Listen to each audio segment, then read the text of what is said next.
Wildlife lovers are launching a program to discourage hunters in southwestern Utah from using lead bullets. They say lead poisoning from those bullets is threatening the survival of the biggest bird species in North America. John Hollenhorst joins us with details. John.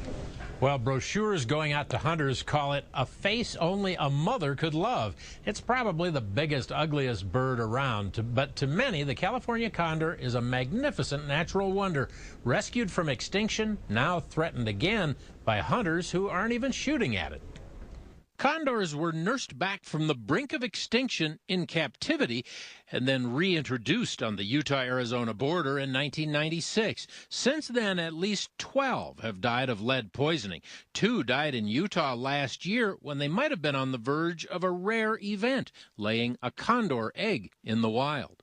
We had 2 females that have prepared to reproduce in Utah, nest in Utah, and they have died from lead poisoning, and that's what we want to preclude. In fact, every year, biologists capture and treat up to 80% of the birds for lead poisoning. It always peaks right after hunting season. The most recent population models indicate that if we don't cure the lead problem in condors, the probability that population is going to survive and thrive is severely reduced. Where does the lead come from? Biologists say the condors ingest fragments of lead bullets when they eat dead deer and elk, or the entrails of deer and elk left behind by hunters.